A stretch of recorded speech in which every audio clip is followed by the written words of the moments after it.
আসসালামু আলাইকুম, আশা করি আপনারা সবাই ভালো আছেন। অটোক্যাড 3D বাংলা টিউটোরিয়ালের আজকের এই পর্বে আমরা শিখব কিভাবে একটি 3D অবজেক্টে ডাইমেনশন শো করা যায়।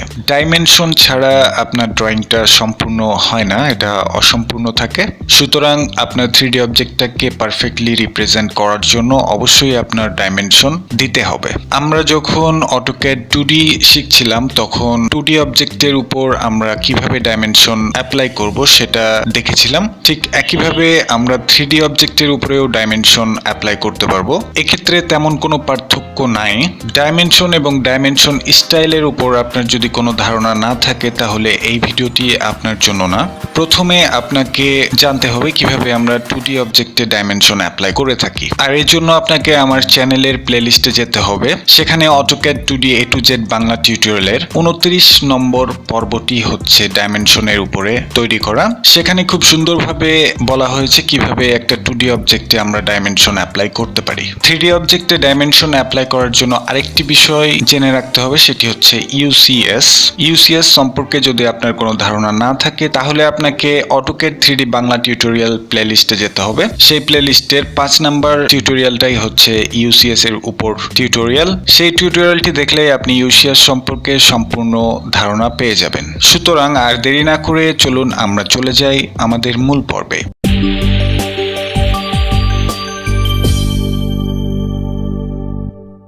প্রথমে একটা কথা বলে নেই, সেটা হচ্ছে ডাইমেনশনটা সব সময় কাজ করে XY প্লেনের উপর, অন্য কোনো প্লেনে আমাদের এই ডাইমেনশনটা কাজ করে না। আর এই কারণে নর্মালি ডাইমেনশন অ্যাপ্লাই করলে আমাদের 3D অবজেক্টের ক্ষেত্রে একটু সমস্যার সম্মুখীন হতে হয়। অ্যাজ এক্সাম্পল, আপনারা যে 3D অবজেক্টটা এই XY প্লেনের উপর দেখতে পাচ্ছেন, এক্ষেত্রে আমরা যদি এখন কোনো ডাইমেনশন অ্যাপ্লাই করি তাহলে সেটা শো হবে শুধুমাত্র XY প্লেনের উপর, অন্য কোনো প্লেনে আমরা ডাইমেনশন অ্যাপ্লাই করতে পারবো না। কারণ বর্তমানে আমাদের ইউসিএসটা রয়েছে ডিফল্ট যে ইউসিএসটা থাকে সেইভাবে। আর এর জন্য অন্য কোনো প্লেনে যদি আমরা ডাইমেনশন অ্যাপ্লাই করতে যাই তাহলে সেটা সেই প্লেনে না হয়ে বর্তমানে যে XY প্লেনটা রয়েছে সেই প্লেনে হয়ে যাবে। অ্যাজ এক্সাম্পল, আমরা যদি এই অংশটুকুর ডাইমেনশন পেতে চাই, সাপোজ এইখান থেকে এই পর্যন্ত লেন্থটা কতটুকু সেটা যদি আমরা জানতে চাই তাহলে আমাদেরকে প্রথমে ডাইমেনশনে যেতে হবে। ডাইমেনশন পাওয়ার জন্য আমাদেরকে যেতে হবে এই অ্যানোটেট ট্যাবে। অ্যানোটেট ট্যাবের এই অংশটুকু হচ্ছে আমাদের ডাইমেনশনের জন্য। এই অ্যারোতে যদি আমরা ক্লিক করি তাহলে এখানে আমাদের ডাইমেনশনের কয়েকটা অপশন রয়েছে। প্রথমে আমরা লিনিয়ারটা ট্রাই করে দেখি। আমরা এইখানে ক্লিক করলেই আমাদের লিনিয়ার ডাইমেনশন কমান্ডটি অন হয়ে যাবে। তারপর যেহেতু আমরা এই পয়েন্ট থেকে এই পয়েন্টের ডিস্টেন্সটুকু মাপতে চাচ্ছি, সুতরাং আমাকে প্রথমে এই পয়েন্টে ক্লিক করতে হবে। তারপরে এই পয়েন্টে ক্লিক করলেই আমরা এই অংশটুকুর ডাইমেনশন আমরা পেয়ে যাব খুব সহজেই, এবং এটা শো করছে XY প্লেনে, যেটা আমাদের নর্মাল মনে হচ্ছে। তবে আমরা যদি এই অবজেক্টের ভার্টিক্যাল কোনো ফেসের উপর যদি ডাইমেনশন দিতে চাই তাহলে অবশ্যই আমাদেরকে ইউসিএস আইকনটাকে চেঞ্জ করে সেই প্লেনটাকে XY প্লেন বানাতে হবে। আদারওয়াইজ কোনোভাবেই আমরা অন্য কোনো প্লেনে ডাইমেনশন দেখতে পারবো না।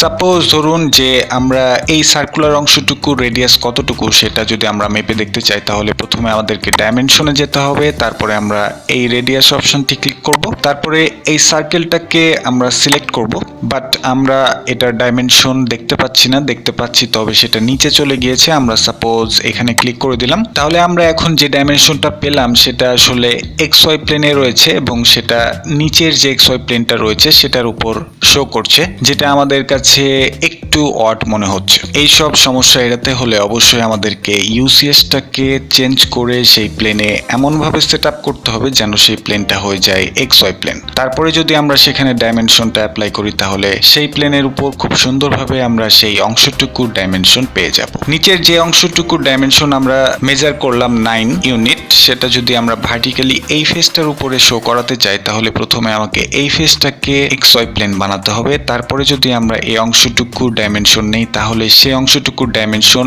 এই ফেসের উপর খুব সুন্দরভাবে শো করবে। এখন প্রশ্ন হচ্ছে ইউসিএসটাকে আমরা কিভাবে এই ফেসটার উপরে সেট আপ করবো। আমাকে প্রথমে টাইপ করতে হবে ইউসিএস, তারপরে ইন্টার প্রেস করলেই আমাদের আমাদের ইউসিএস কমেন্টটি অ্যাক্টিভ হয়ে যাবে। তারপরে বিভিন্নভাবে এই ইউসিএসটাকে আমরা ফেসের উপরে সেট করতে পারি, তবে আমরা বর্তমানে ব্যবহার করব ফেস অপশনটি। নিচে রয়েছে ফেস অপশন, এখানে আমি ক্লিক করতে পারি অথবা এফ টাইপ করে ইন্টারপ্রেস করলেই ফেস অপশনটি অ্যাক্টিভেট হয়ে যাবে। তারপরে আমাকে চুজ করতে হবে ফেস। আমি এই ফেসটাকে সিলেক্ট করলেই এই ফেসটা হয়ে যাবে আমাদের এক্স ওয়াই প্লেন, এবং বর্তমানে এখনো এটা অ্যাকসেপ্ট হয়নি। এটা এখানে ক্লিক করলে অ্যাকসেপ্ট হয়ে যাবে, অথবা আমি ইন্টারপ্রেস করলেই আমার ইউসিএসটা সেই ফেসে এক্স ওয়াই প্লেন রূপে সেট হয়ে যাবে। আর সেটা দেখেই বোঝা যাচ্ছে যে আমাদের গ্রিডগুলো এখন বর্তমানে আর নিচে নাই, এটা আমাদের ফেস বরাবর চলে এসছে। এখন যদি আমরা ডাইমেনশন নিয়ে দেখি তাহলে হয়তো পার্থক্যটা বুঝতে পারবো। আমরা চলে গেলাম ডাইমেনশনে এবং আমরা চুজ করলাম লিনিয়ার ডাইমেনশন। তারপরে আমরা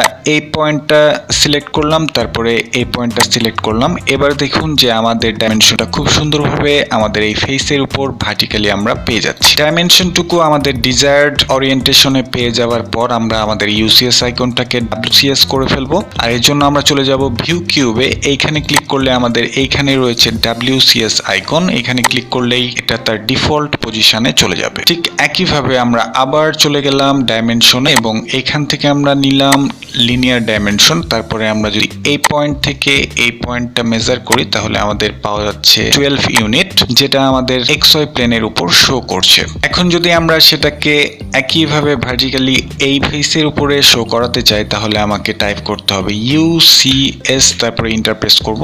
এবার আমরা যদি ফেস অপশনটি ব্যবহার না করি তাহলে নর্মালি আমাকে এই পয়েন্টে প্রথমে ইউসিএসটাকে বসাতে হবে, তারপরে আমরা এই দিকে দিলাম আমাদের এক্স অক্ষটাকে, তারপরে এই উপরের দিকে আমরা দিলাম ওয়াই অক্ষটাকে, তাহলেই এই ফেস বরাবর আমাদের ইউসিএসটা সেট আপ হয়ে যাবে। এখন যদি আমরা ডাইমেনশনে যাই, তারপরে লিনিয়ার অপশন চুজ করার পরে আমরা যদি এই পয়েন্টটা এবং এই পয়েন্টটা সিলেক্ট করি তাহলে আমরা সেই অংশটুকুর ডাইমেনশন পেয়ে যাব সেই ফেসটার উপর। তারপরে আমরা আমাদের ইউসিএসটাকে আমরা তার ডিফল্ট পজিশনে সেট করব, আর এর জন্য আমাকে চলে যেতে হবে হোম ট্যাবে। তারপর এইখানে পেয়ে যাব আমার ইউসিএস এর অপশনগুলো। এইখানে রয়েছে আমাদের ওয়ার্ল্ড কোঅর্ডিনেট সিস্টেম, এইখানে ক্লিক করলে আমার ইউসিএসটা তার ডিফল্ট পজিশনে চলে যাবে। সুতরাং বিভিন্নভাবে আপনি ইউসিএসটাকে আপনার অবজেক্টের ফেসের উপর সেট করতে পারেন।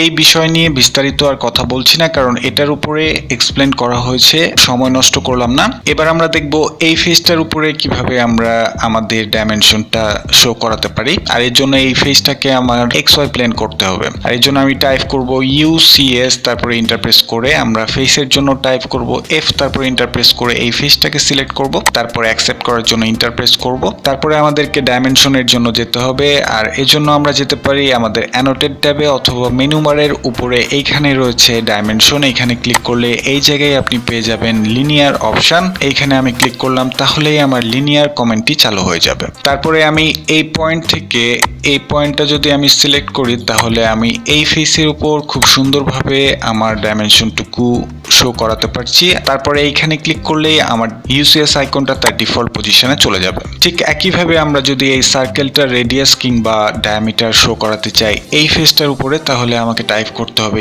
ইউসিএস, তারপরে ইন্টারপ্রেস করে আমরা চলে যাব ফেস অপশনে। আমি টাইপ করলাম এফ, তারপরে ইন্টারপ্রেস করলাম, তারপরে এই ফেসটার উপরে একটা ক্লিক করলেই সেটা হয়ে যাবে এক্স ওয়াই প্লেন। তারপরে আমরা করব অ্যাকসেপ্ট।